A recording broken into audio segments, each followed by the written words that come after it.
yang tidak kita sadari bahwa itu adalah nikmat yang wajib disyukuri.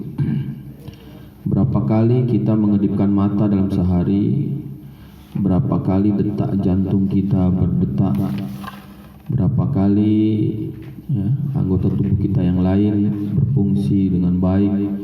Itu pun kadang kita lupa untuk mensyukurinya. Oleh karena itu, sebagai hamba Allah, kewajiban kita adalah mensyukuri nikmat Allah, bukan menghitung-hitung nikmat Allah. Kita awali hari kita dengan senantiasa mengucapkan Alhamdulillah, merupakan bentuk syukur kita pada Allah Subhanahu wa Ta'ala. Dan di pagi kali ini kita dimudahkan, hati kita digerakkan oleh Allah, langkah kaki kita dimudahkan untuk menuju majelis ilmu. Kita mulai lagi atau kita lanjutkan kajian tafsir di pagi kali ini. Luruskan niat, kuatkan semangat, dan perkuat tekadnya untuk selalu membersamai Al-Quran, sehingga Al-Quran mengenal kita dan juga menjadi syafaat di yaumil qiyamah kelak. Salawat kering salam marilah kita terus tingkatkan dan kita persembahkan kepada manusia yang paling mulia, manusia yang paling agung, Nabi kita, Nabi besar Muhammad sallallahu alaihi wasallam, juga kepada keluarga beliau, kepada para sahabatnya, dan semoga tercurah kepada seluruh umatnya termasuk kita ila yaumil qiyamah. Hadirin para jamaah sekalian, kita lanjutkan kembali kajian tafsir Jalalain pada kesempatan pagi hari ini. Kita akan membahas tafsir dari ayat dari Quran surat Al-Baqarah ayat 11 sampai ayat 15. Sebelum kita masuk ke materi tafsirnya, kita baca terlebih dahulu. Bismillahirrahmanirrahim. Wa idza qila lahum la tufsidu fil ardi qalu innama nahnu muslihun ala innahum humul mufsiduna walakin la yash'urun. Wa idza qila lahum aminu kama amanan nasu qalu anu'minu kama amanas sufaha ala innahum humus sufaha walakin la ya'lamun. Wa idza laqul ladzina amanu qalu amanna wa idza khalau ila syayatinihim qalu inna ma'akum. Ulang ya, agak salah dikit-dikit. Wa idza laqul ladzina amanu qalu amanna wa idza khalau ila syayatinihim qalu inna ma'akum innama nahnu mustahzi'un. Allahu yastahzi'u bihim wa yamudduhum fi tughyanihim ya'mahun. Sadaqallahul adzim. Dari tahsin atau tajwidnya di ayat 11 sampai 15 ini kita perlu hati-hati karena banyak bacaan gunnah. Di situ banyak nun yang bertasydid. Maka bacaan gunnah itu cara membacanya agak ditekan tasydidnya itu. Inna. Itu namanya bacaan gunnah. Kita masuk ke pembahasan tafsirnya. Ayat 11 ya, sampai 15 bahkan sampai ayat 20 ini masuk dalam lingkup pembahasan tentang sifat-sifat atau karakter orang-orang munafik. Ya, bahkan dari ayat yang ke-8. Porsinya memang agak banyak. Kalau kita bahas kembali dari ayat 1 sampai ayat 20 ya, porsi pembahasan tentang orang-orang munafik itu ada 13 ayat. Nah, ini ya kita perlu ingatkan kembali bahwa ketika kita mempelajari atau memahami karakter dan sifat-sifat orang munafik ya, ini bukan untuk menjudge orang lain ya, bukan untuk menghakimi orang lain ketika mungkin kita dapati pada diri orang lain ada indikasi sifat-sifat orang munafik ya, bukan untuk menuduh orang lain sebagai munafik ya, tetapi lebih kepada untuk diri kita sendiri ya. Jadi kalau kita sudah mengenal sifat-sifat orang munafik, maka kita dapat membentengi diri kita ya, terjangkit sifat-sifat orang munafik. Dan itu harus menjadi satu ketakutan, satu kekhawatiran dalam diri kita ya, kita terjangkiti penyakit munafik karena bahaya sekali ya. Dan ancamannya serius ya. Bahkan ancaman kepada orang-orang munafik ini jauh lebih besar dibandingkan kepada orang-orang kafir ya, karena Allah mengancam orang-orang munafik itu akan dimasukkan ke dalam neraka, bahkan neraka yang paling dalam, fi darkil asfali minan nar, di bagian terdalam ya, dari neraka. Nah, sehingga ini harus menjadi ketakutan kita. Dan memang apa yang ditunjukkan oleh para sahabat radhiyallahu anhum dulu juga ya, mereka sangat takut sekali kalau mereka termasuk orang-orang munafik. Nah, ini tujuan kita mempelajari sifat-sifat orang munafik ya. Pertama, jadi bukan untuk menjudge orang lain ya, ketika kita dapati dalam diri mereka ada sifat-sifat munafik. Yang kedua, kita mempelajari sifat-sifat orang munafik ini agar kita bisa mengantisipasi keadaan orang-orang di sekitar kita ya. Karena hikmah kenapa Allah Subhanahu wa taala ya, membuka Al-Qur'an dengan surat Al-Baqarah, dan di awal surat Al-Baqarah ya, Allah menyebutkan 3 jenis manusia, orang beriman, orang kafir, dan orang munafik. Nah, ketiga karakter manusia ini, ketiga jenis manusia ini mesti ada di setiap zaman, mesti ada di setiap era ya, bukan hanya ketika Nabi SAW dan para sahabat hidup, tidak, bahkan sampai sekarang, bahkan sampai nanti dunia sudah tidak ada lagi ya, sampai hari kiamat, 3 jenis manusia ini pasti ada ya, maka kita harus mengantisipasi ya, di sekitar kita, di lingkungan kita ini pasti ada orang yang betul-betul beriman, ada orang yang betul-betul ingkar, dan ada orang yang pura-pura beriman atau munafik. Itu tujuan yang kedua. Kita masuk dalam pembahasan tafsirnya. Ayat yang ke-11 Allah Subhanahu wa taala berfirman, wa idza qila, dan apabila, idza artinya apabila, dan wa dan idza apabila qila dikatakan ya, ya. Qila ini dalam bahasa Arab bentuknya adalah bentuk supervisi itu, atau namanya majhul ya. Jadi diartikannya di ya, di. Apa dan apabila dikatakan lahum kepada mereka, la tufsidu, jangan kalian berbuat kerusakan, fil ardi, di muka bumi ya, ardun itu muka bumi, dunia.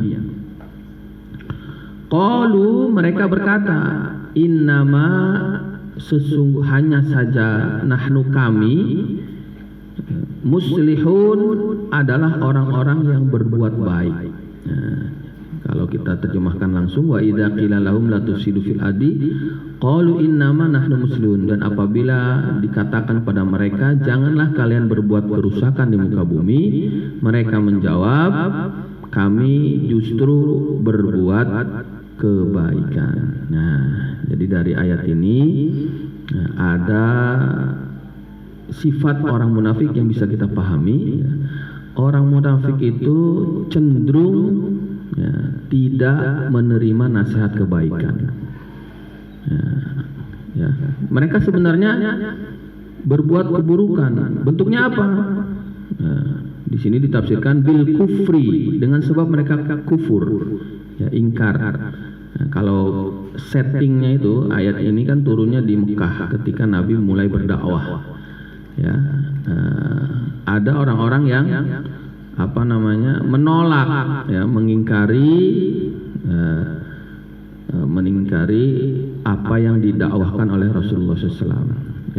Tetapi ini sebenarnya ayat ini ayat madaniyah, karena menceritakan sebagian tingkah laku orang-orang munafik. Karena di Madinah lah akhirnya muncul ke permukaan orang-orang munafik yang terang-terangan dengan kemunafikannya. Kalau di Mekah itu tantangan Rasulullah hanya kepada orang musyrikin, orang munafik itu belum kelihatan, baru di Madinah itu baru kelihatan.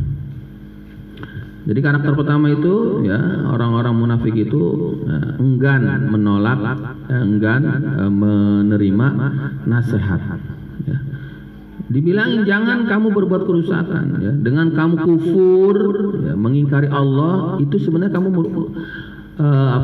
berbuat kerusakan, karena nanti akan mempengaruhi orang lain yang sebenarnya mau beriman kepada Allah, nanti kamu ajak untuk kufur.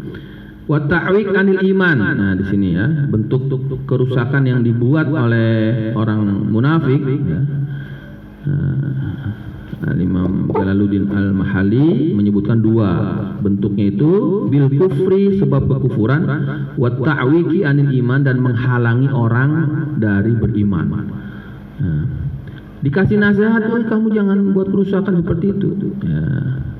Mereka menjawab, innama nahnu muslimun, justru kami berbuat kebaikan. Dengan berbagai alasan. Nah, kalau kita kembalikan kepada keadaan kita sekarang, banyak di antara kita yang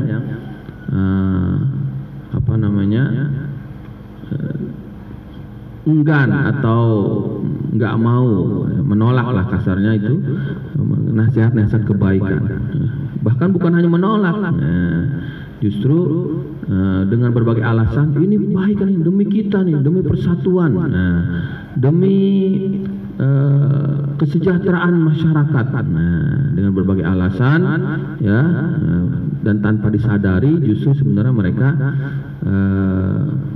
berbuat kerusakan. Ini karakter pertama disebutkan dalam ayat yang ke-11. Kemudian di ayat yang ke-12, ala ini artinya ingatlah. Litanbih ini kalimat yang digunakan untuk memperingatkan. Ala ini agak keras sebenarnya. Ala ini walaupun bunyinya itu lam, kalau kedengaran dalam bahasa kita mungkin ini kalimat yang lembut, tapi sebenarnya ini termasuk kalimat-kalimat yang untuk menggertak. Ingat, innahum, sesungguhnya mereka, humul mufsiduna, justru mereka lah yang merusak. Nah, ini ucapan Allah ya. Ini kalam Allah, walakin la yash'urun, akan tetapi mereka tidak sadar. Ala, ingatlah, innahum, sesungguhnya mereka, humul mufsiduna, mereka lah yang berbuat keburukan. Walakin, akan tetapi, la yash'urun, mereka tidak merasakannya atau mereka tidak menyadarinya. Nah, di situ ada lafaz hum dua kali. Ini tegas sekali Allah berfirman untuk menegaskan bahwa ingin mengatakan kepada orang munafik, kamu dikasih nasihat, jangan berbuat keburukan, jangan berbuat kerusakan di muka bumi, malah ya, bukan hanya tidak menerima nasihat itu, malah mengaku-ngaku justru kamulah yang berbuat kebaikan. Maka Allah dengan tegas, kamu justru yang berbuat keburukan, hanya saja kamu tidak merasa. Nah, ada beberapa alasan dalam tafsir-tafsir yang lain apa yang menyebabkan ya orang munafik, ya, dalam garis bawah di sini orang munafik ya, tidak merasakan, tidak menyadari keburukan mereka. Ya. Yang pertama karena mereka ingkar dengan kebenaran. Ya. Mereka ingkar dengan bahwasanya Allah lah Tuhan yang sebenarnya yang berhak disembah. Ini yang menyebabkan mereka tidak menyadari keburukan yang mereka lakukan. Yang kedua, ya, ada yang menafsirkan penyebabnya adalah karena mereka menyukai keburukan, ya. Karena mereka menyukai keburukan, sehingga keburukan yang mereka lakukan justru mereka klaim sebagai kebaikan. Ya. Ada orang misalnya senang sekali dengan lagu dangdut, ya, dimana lagu dangdut itu kita tahu bahwa identik dengan macam-macam keburukan. Dinyanyikan oleh biduan-biduan yang tidak tutup aurat, bahkan kadang dibarengi dengan minum-minuman, karena kalau jogetnya itu tidak sambil minum-minuman kurang nampol katanya, ya. Akhirnya dia adakan, karena dia suka sekali dengan keadaan itu, dia malah mengadakan acara dangdutan, ya. Sudah gitu dia bilang, nah ini kan buat menghibur masyarakat, biar masyarakat nggak stres, biar masyarakat lupa dengan kesusahannya. Ya, ini alasannya, ya kan, padahal mah jelas-jelas itu keburukan. Dia sendiri suka dengan keburukan itu, malah dia bilang ini adalah kebaikan. Nah, ini hati-hati, ya, karakter-karakter seperti inilah yang akan memunculkan sifat orang munafik, ya. Itu sebab kedua kenapa mereka tidak menyadari keburukan yang mereka lakukan, karena mereka memang cinta dengan keburukan itu, ya, cinta dengan keburukan itu. Maka ayat 11 sampai 12, ya, ini karakter orang munafik, tidak menerima nasihat dan mereka mengaku-ngaku bahwa mereka justru merekalah yang berbuat kebaikan. Mereka ini punya andil, punya kontribusi besar pada masyarakat. Padahal justru menjauhkan masyarakat dari agama, dari keburukan. Kemudian di ayat yang ke-13, wa idza qila lahum aminu kama amanan nas qalu anu'minu kama amanas sufaha. Apabila dikatakan wa idza, dan apabila qila dikatakan lahum kepada mereka, aminu, berimanlah kalian, kama amanan nasu, sebagaimana orang-orang sudah beriman juga. Ashabun Nabi, maksudnya orang-orang itu Anas adalah para sahabat Nabi SAW. Diajak untuk beriman, diajak untuk kebaikan, ya. Yuk kita ngaji, ayo kita ke majlis ta'lim, ya. Qalu, justru mereka berkata, anu'minu kama amana sufaha, apakah kami harus beriman seperti mana orang-orang bodoh itu? Wah, ini jelas terang-terangan, ya. Terang-terangan diajak kebaikan enggak mau, bahkan menjawab dengan keras tangan, oh ini bukan level kami, ya. Saya dengan ibu-ibu yang sering ke majelis itu enggak level, bukan level saya. Nah, ya, kira-kira ada enggak orang seperti itu, diajak kebaikan malah merendahkan. Nah, ini diantara juga bagian dari sifat-sifat orang munafik, ya. Nah, kalau settingnya itu zaman dulu diajak beriman, karena di waktu itu atau ketika ayat ini turun, dakwah Nabi itu difokuskan untuk mengajak iman kepada Allah Subhanahu Wa Taala, ya. Nah, orang munafik diajak beriman, jawabnya malah begitu.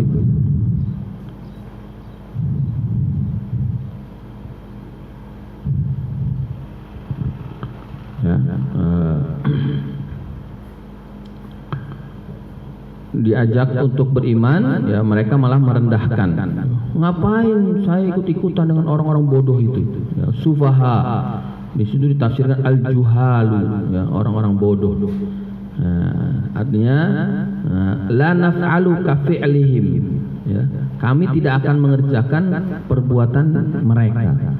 Saya nggak mau ikut-ikutan, ya, nggak mau ikut-ikutan beriman. Kemudian Allah Subhanahu wa taala justru menjawab, qala ta'ala raddan 'alaihim, sebagai bantahan mereka. Ala, innahum, ala ingatlah, innahum, sesungguhnya mereka, humus sufaha, merekalah orang-orang yang bodoh. Justru merekalah yang diajak beriman malah merendahkan. Itulah yang hakikatnya orang yang bodoh. Walakin la ya'lamun, tetapi mereka tidak paham, mereka nggak tahu, ya. Mengapa disebut orang bodoh? Ya. Orang yang diajak kebaikan kemudian menolak, bahkan merendahkan orang-orang yang berada dalam kebaikan, justru itu mereka hakikat orang bodoh. Kenapa? Ya, karena mereka tidak menyadari, tidak memahami bahwa di akhirat nanti akan jelas tampak perbedaan orang beriman dengan orang yang tidak iman. Orang taat dengan orang tidak taat itu sudah nanti beda.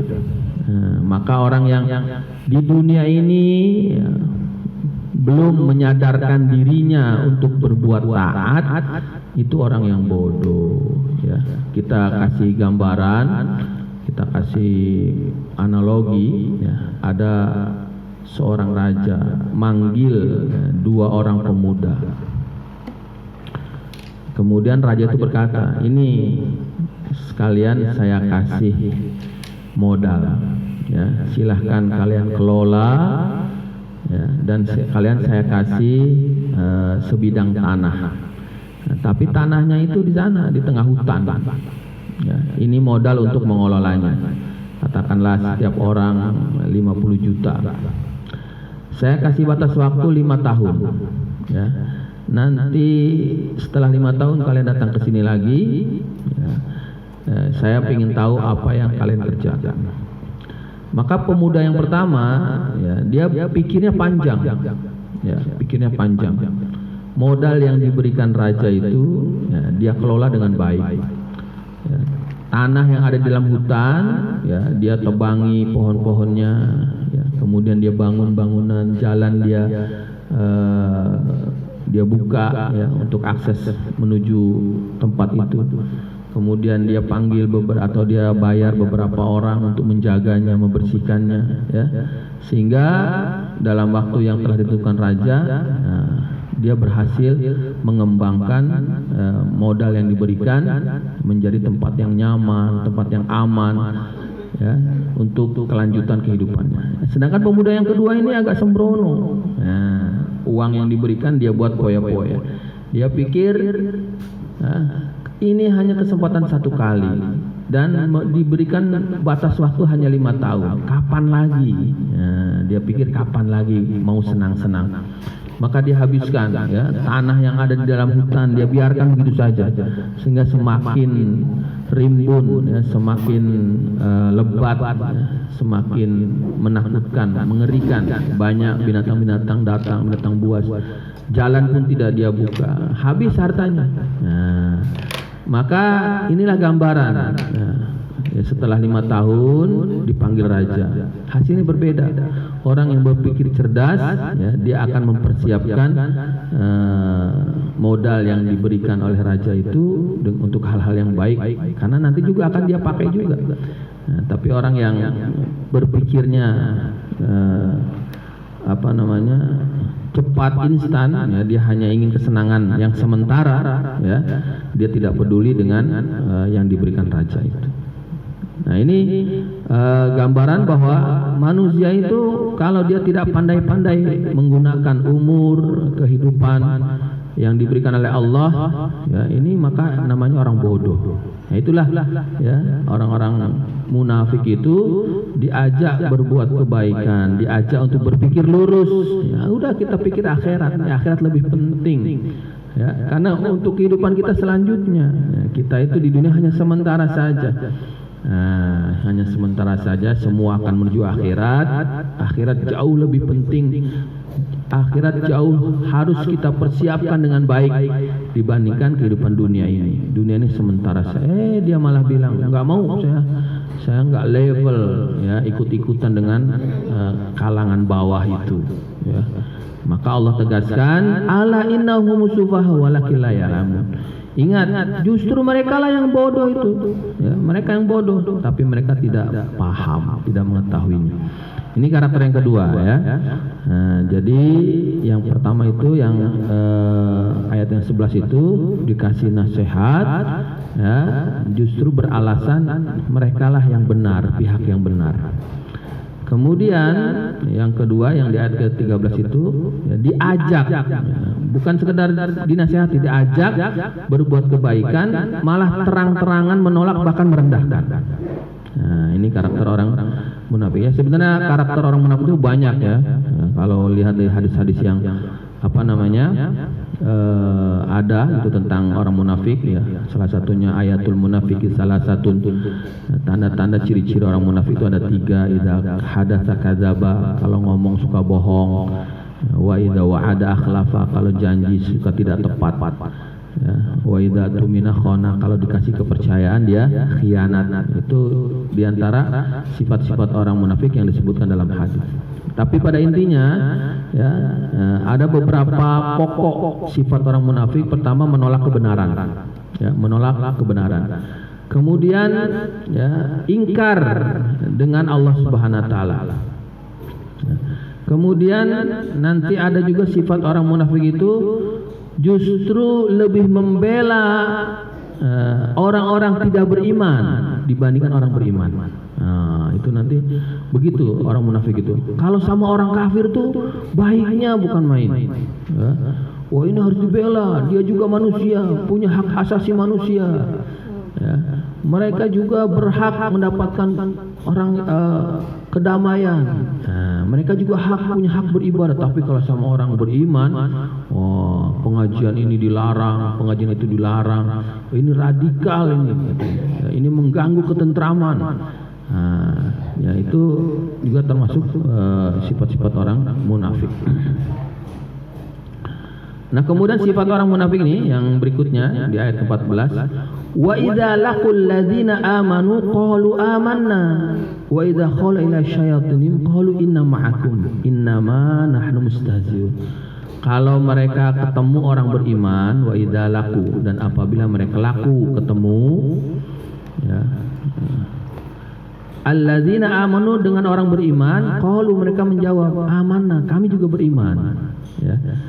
Tapi sebaliknya, wa idza khalau, dan apabila mereka kembali, khalau minhum wa raja'u, kembali dari orang beriman, mereka kembali ke ila syayatinihim, kepada syaitan-syaitannya. Ini jelas sekali Allah menggunakan kata syaitan.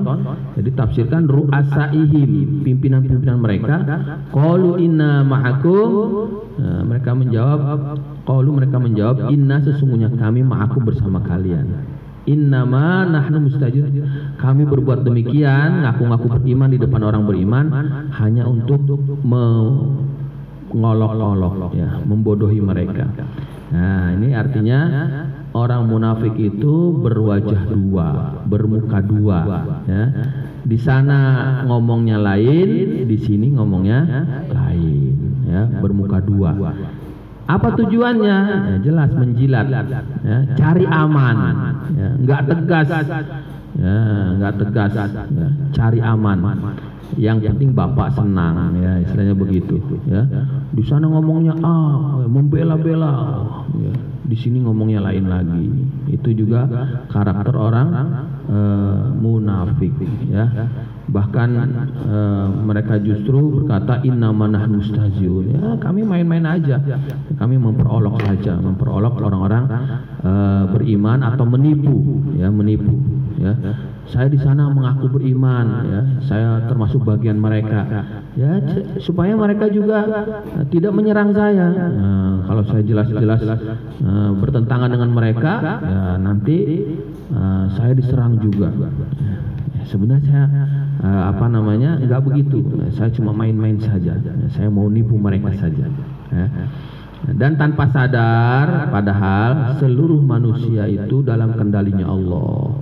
Apapun yang diperbuat oleh manusia, Allah pasti tahu. Ya. Mau disembunyikan kayak bagaimanapun, mau pura-pura kayak bagaimanapun, Allah pasti tahu. Dan semua akan ada hisabnya di sisi Allah. Makanya dalam ayat yang ke-15 dengan tegas Allah mengatakan, Allahu yastahzi'u bihim, ya. Allah lah yang mengolok-olok mereka. Allah yastahzi'u, mengolok-olok bihim dengan mereka. Wa yamuddum, ya, dan Allah mengulur-ulur waktu kepada mereka fi tughyanihim, dalam perbuatan mereka yang melewati batas, ya'mahun, sehingga mereka bingung, ya, ya'mahun itu sehingga mereka dalam kebimbangan, ya. Justru mereka yang sedang dipermainkan sama Allah, ya. Allah bukan nggak tahu perasaan orang-orang munafik, mereka menipu Allah, ya. Saya ke sana, ya, mau pura-pura beriman, ke sini saya mau cari aman, ya.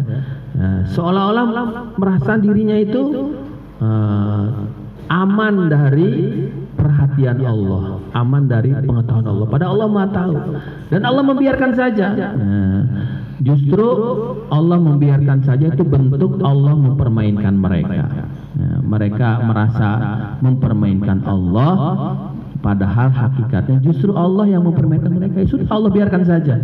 Mereka tambah bingung, ya.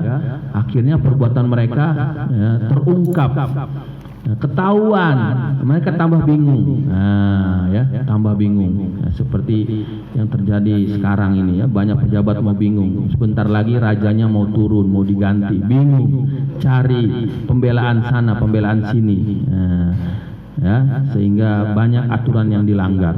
Tambah bingung. Itulah keadaan orang-orang munafik, ya. Jangan dikira orang-orang yang berbuat begitu itu hatinya tenang, tidak, ya.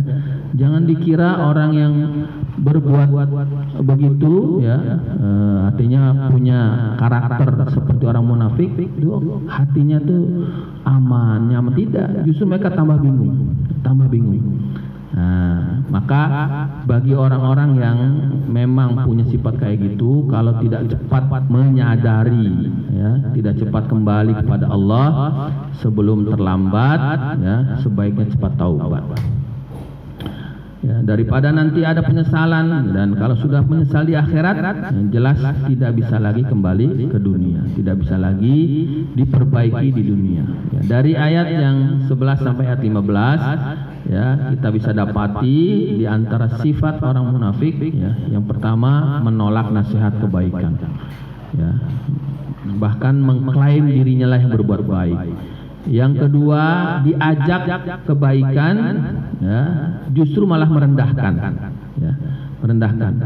Kemudian yang ketiga, ya, perasaannya mereka sedang mempermainkan Allah, ya, dengan kepura-puraannya, dengan muka duanya itu, ya, punya prinsip yang tidak jelas, sana ngomong A, sini ngomong B.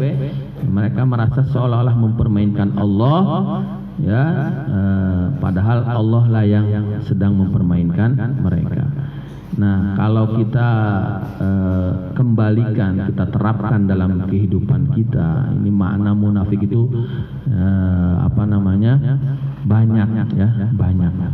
Bahkan bisa saja, ya, kita yang sedang usaha untuk meningkatkan ketaatan kepada Allah, itu terjangkit, ya, penyakit munafik, bahkan sekecil-kecilnya munafik. Makanya harus kita waspadai, ya, kita harus waspadai. Terkadang kita diajak kebaikan, hati kita menolak, ya. Kita diajak berbuat taat, ya. Hati kita menolak, ya. Dengan alasan macam-macam. Itu bibit-bibit, ya, bibit-bibit hadirnya sifat munafik dalam hati kita. Maka itu harus kita waspadai. Jadi ketika kita mempelajari sifat-sifat orang munafik, ya, ini tujukan pada diri kita. Ya, ini jangan digunakan untuk menjudge, ya, menghakimi orang lain, ya, kalau memang pada diri mereka terindikasi ada sifat munafik. Ya, ini untuk kepada diri kita. Dan kita harus jauh lebih khawatir, lebih takut terkena penyakit munafik dibandingkan penyakit kufur. Ya. Ada seorang sahabat namanya Huzaifah ibnul Yaman. Nah, ini disebutkan dalam beberapa riwayat, ini punya keahlian membaca mimik wajah. Jadi dia tahu ini orang pura-pura, ini orang benar-benar sungguh-sungguh. Dan Rasulullah tahu ini lain nih orang nih, punya keahlian. Maka rahasia-rahasia Nabi dipegang sama Huzaifah ibnul Yaman, termasuk rahasia siapa saja di antara para sahabat, bukan manusia secara umum, ya, yang justru munafik. Ya, itu dipegang oleh Huzaifah ibnul Yaman. Dan Huzaifah ibnul Yaman ini punya karakter sifat kuat sekali dalam megang rahasia, ya, kuat. Pokoknya apa yang dipesankan Rasulullah jangan dibuka, itu dipegang betul-betul sampai mati. Ya, mau ditekan kayak gimana pun dia tidak akan mengungkapkan rahasia. Ya. Itu kehebatan Huzaifah bin Yaman. Ya, semua nama orang-orang munafik yang ada di Madinah, itu tahu semua dia. Ya, sehingga Sayyidina Umar bin Khattab, ya, suka datang dan bertanya, ya Huzaifah, apakah hal anna minhum, saya tuh termasuk enggak? Ya, maka tetap saja Huzaifah bin Yaman mengatakan saya enggak tahu. Padahal tahu, cuma betul-betul dipegang rahasia itu. Kalau kita kan enggak, ya, jangan bilang siapa-siapa, ini rahasia loh.